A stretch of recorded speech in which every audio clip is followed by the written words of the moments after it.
Guys, എല്ലാവർക്കും പുതിയൊരു വീഡിയോയിലേക്ക് സ്വാഗതം.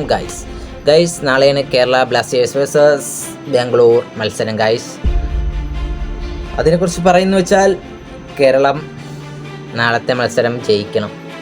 ഒരൊറ്റ ലക്ഷ്യം മാത്രമേ എല്ലാവർക്കും ഉള്ളൂ ഗൈസ്. കാരണം ബാംഗ്ലൂർ എന്ന് പറയുന്ന വലിയ ടീമിനെ അവരുടെ ഹോം ഗ്രൗണ്ടിൽ പോയി അടിക്കുന്നത് വെച്ചാൽ നിസ്സാരമല്ല കേരള.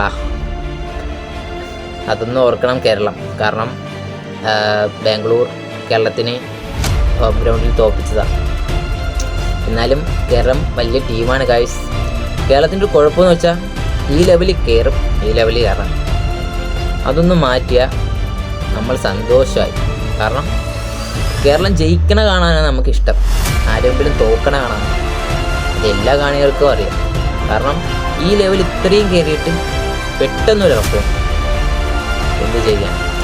അങ്ങനെ വീണ്ടും ഒരു ബാംഗ്ലൂർ കേരള മത്സരം. കാരണം അത് കാണാൻ വേണ്ടി സത്യം പറഞ്ഞാൽ എല്ലാവർക്കും ഭയങ്കര ഇഷ്ടമാണ്. കാരണം കേരളം ബാംഗ്ലൂർ തമ്മിലുള്ളൊരു അതുണ്ടല്ലോ കെമിസ്ട്രി, അത് ഭയങ്കരമാണ്. കാരണം പണ്ട് ഛേത്രിയും എല്ലാവരും തമ്മിലൊരു വിഷയം നടന്നതിന് ശേഷം ഇവർ തമ്മിൽ മത്സരം വരുമ്പോൾ എല്ലാവർക്കും ഭയങ്കര ക്യൂരിയോസിറ്റിയാണ്. കാരണം ആ മാച്ച് കാണാൻ കേരളം ജയിക്കണം. പക്ഷേ ടഫാണ് ഗൈസ്. കാരണം ടേബിൾ ടോപ്പിൽ നിൽക്കുന്ന ടീമാണ് ബാംഗ്ലൂരിനെ അടിക്കാൻ പക്ഷേ കേരളത്തിനോട് പറ്റും, അത് നമുക്ക് എല്ലാവർക്കും അറിയാം. അവർ കുറച്ച് ശരിയാക്കിയാൽ മതി, അത് കോച്ച് സെറ്റാക്കും.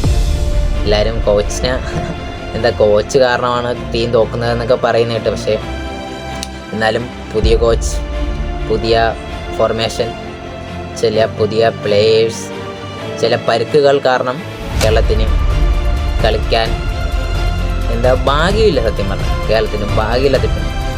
അപ്പോൾ നാളെ ആ മാച്ച് നമ്മൾ ജയിച്ചാൽ മാത്രം മതി നമുക്ക്. കാരണം ബാംഗ്ലൂരിലെ മിക്ക പ്ലേയേഴ്സിനും കേരളത്തിനുള്ള ഒരു പുച്ഛമല്ല, എന്നാലും അവർക്കൊരു ഇൻസൾട്ടാണ് ബാംഗ്ലൂർ ഈ കേരളം കളിക്കുമ്പോൾ ചില പ്ലേയേഴ്സ്. അത് ഞാൻ പേരെടുത്ത് പറയുന്നില്ല, അത് നിങ്ങൾക്ക് അറിയാം. കളി കാണുന്ന കേരളത്തിൻ്റെ ആരാധകർക്ക് അറിയാം ആരൊക്കെയാണെന്ന്. കാരണം കഴിഞ്ഞ ഹോം മാച്ചിൽ തന്നെ കേരളത്തിൽ വന്നിട്ട് കളി കഴിഞ്ഞപ്പോൾ കുറച്ച് ഒരു ഗോളടിച്ച് ഇപ്പം അവർ സെലിബ്രേഷൻ ചെയ്യട്ടെ എന്ന് പറഞ്ഞ് കേരളത്തിനെ ഒരു ആക്കിയ രീതിയിലാണ് എന്ന് എല്ലാവർക്കും അറിയാം. അതുകൊണ്ട് ഞാൻ പറഞ്ഞതന്നേ ഉള്ളൂ. അപ്പോൾ നാളത്തെ മാച്ച് കേരളം ജയിക്കണം എന്ന് ഒരു അഭ്യർത്ഥനയേ ഉള്ളൂ ഗൈസ്. കാരണം നമ്മുടെ ടീമാണ്. എല്ലാ വർഷവും കേരളം ജയിക്കണമെന്ന് പ്രാർത്ഥിച്ചിരുന്ന എന്നിട്ടും ജയിക്കുന്നില്ല ഗൈസ്. കാരണം ഞാൻ പറഞ്ഞിട്ടുണ്ടെങ്കിൽ ഈ ലെവലിൽ കയറിയിട്ട് ഈ ലെവലിൽ അങ്ങ് പെട്ടെന്ന് ഇറങ്ങും. അതൊന്ന് മാറ്റും. കാരണം ഈ ലെവലാണെങ്കിൽ ഈ ലെവലിൽ തന്നെ നിൽക്കണം. പക്ഷേ ചില ടീമാണ്, നമുക്ക് പറയാനല്ലേ പറ്റും. കാരണം ഇറങ്ങി കളിക്കുന്ന അവരുടെ ചില ടീം നല്ല ടഫ് ടീമാണ്. കാരണം ബാംഗ്ലൂർ എന്ന ടീം നിസ്സാരമല്ല ഗൈസ്. അതേ എനിക്ക് നിങ്ങളോട് പറയുള്ളൂ. കാരണം നാളത്തെ മാച്ച് ഒരു വിന്നിങ് മാച്ച് ആയിരിക്കണം എന്നൊരു പ്രാർത്ഥന മാത്രമേ ഉള്ളൂ.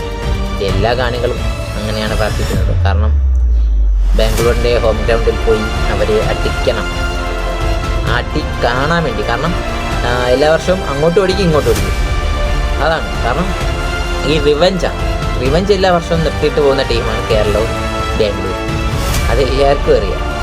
കാരണം ആ റിവഞ്ച്, കാരണം അവരിങ്ങോട്ടും തോൽപ്പിച്ചാൽ ഇവരങ്ങോട്ട് പോയി തോക്കും. അടുത്ത വർഷം അവർ വീണ്ടും ഇവിടെ നിന്ന് തോൽപ്പിച്ചാൽ വീണ്ടും അവിടെ വന്ന് തോക്കും. ഞാനിവിടെ നടക്കുന്ന സത്യം. അപ്പോൾ നാളത്തെ മാച്ച് എന്താവുമെന്ന് ആർക്കും അറിയത്തില്ല. ജയിക്കണം. കാരണം ജയിക്കണം, അത്രയേ ഉള്ളൂ. അപ്പോൾ നാളെ ജയിക്കുന്ന